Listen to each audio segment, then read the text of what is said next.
কি খবর? হ্যাঁ, আবার আমাদের তো মধ্যবিত্ত ফ্যামিলিদের তো এত সামর্থ্য না যে প্রাইভেট কার করে চলাফেরা করব।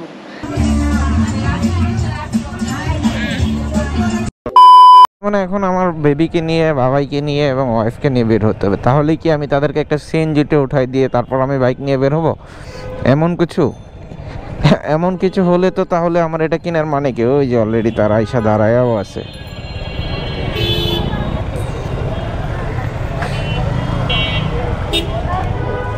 কি খবর? হ্যাঁ, কই যাব?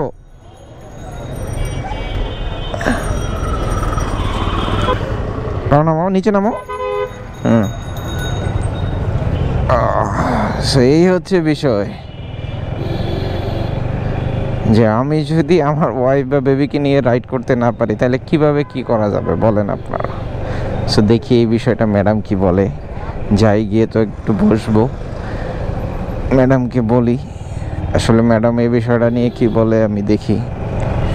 কই যাইবা? হ্যাঁ, কোথায় যাবো? না, আমি তো জানি না। কোথায় যাব? কোথায়? পিজা খাইতে?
খাওয়া হইলো, এখন ভাবতেছি আম্মুর জন্য আর আব্বুর জন্য ফুচকা নিয়ে যাবো। বিকজ আমার আব্বু ফার্মের মুরগির কোনো কিছুই খায় না। ইভেন কি ওই চামিচ যদি কোনো তরকারিতে ইউজ করা হয় সেই তরকারিও উনি খায় না।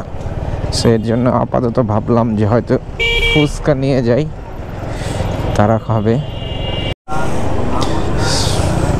ফুচকা নিয়ে নেই এখান থেকে।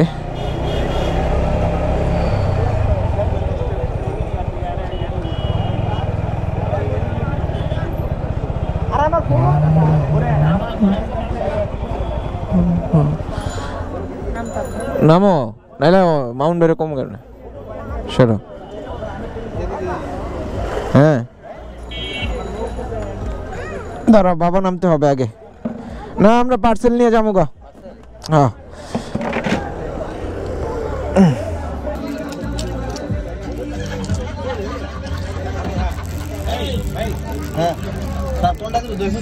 কাস্টমার কম না। যেটা আপনাদেরকে বলতেছিলাম যে বলদির সাথে কথা বলে যে আপনাদের জানাবো যে এই যে হাইওয়েতে আমরা যাব, পিলিয়ন যে নিতে না করলো বা বাচ্চাদের সাথে নিয়ে রাইড করতে পারবো না, এতে তার অনুভূতিটা কি একবার শুনি। কি বলতে চাও বলো? এই যে নিষেধাজ্ঞা দিছে সরকারে, যে এই যে নতুন নিয়ম তৈরি করলো যে হাইওয়ে রোডে পিলিয়ন হিসেবে যেতে পারবো না, তাহলে আমাদের মানে ফ্যামিলিগত কোনো ওখানে দাওয়াত ছিল, তখন আমার হাজব্যান্ডকে আমারে আর আমার বাচ্চাদেরকে তুই যেতে পারবে দাওয়াতে, আর আমাদের দুজনটা কি ট্রাভেল দিবে বাসে? কি সরকার কি নিয়ম করতে বুঝতে পারছি না। আবার আমাদের তো মধ্যবিত্ত ফ্যামিলিদের তো এত সামর্থ্য না যে প্রাইভেট কার করে চলাফেরা করব। আল্লাহ দেয় নাই, কবে হবে তাও বলতে। এই যে নতুন নতুন নিয়ম করতেছে, এগুলো তো মধ্যবিত্ত ফ্যামিলিদের জন্য অনেক সমস্যা। এটা কি সরকারে বুঝে না? তাই যারা এই যে নীতি নির্ধারণ নিয়ম নীতি করে তাদেরকে একটু বুঝে শুনে করা দরকার যে সবার ফ্যামিলি স্ট্যাটাস একরকম না, সবার ইনকাম সোর্স একরকম না।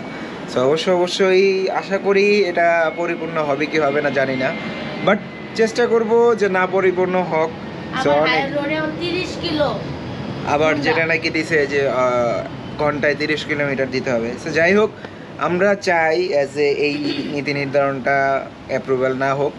সো বাদ বাকিটা দেখা যাক, এটা সরকারের উপর নীতি নির্ধারণ যারা করতেছেন তাদের উপরে ডিপেন্ডেবল যে তারা কি করতে চায়। আবার এদিক দিয়ে পদ্মা সেতুও খুলতেছে না, একটা ভালো একটা জায়গা যেখানে এখন পদ্মা সেতু পারাপার হইতে হয় যদি আমরা ট্রাকে করে হই তাহলে 1000 টাকা লাগে, কিন্তু অথচ পদ্মা সেতুর টোল কিন্তু মাত্র বাইকের জন্য 100 টাকা। সো এটাও কিন্তু একটা মানে নীতি নির্ধারকদের মাথায় রাখা উচিত যে যেহেতু তারা এত কষ্ট করে পার হচ্ছে তাহলে পদ্মা সেতুটা খুলে দেওয়া উচিত।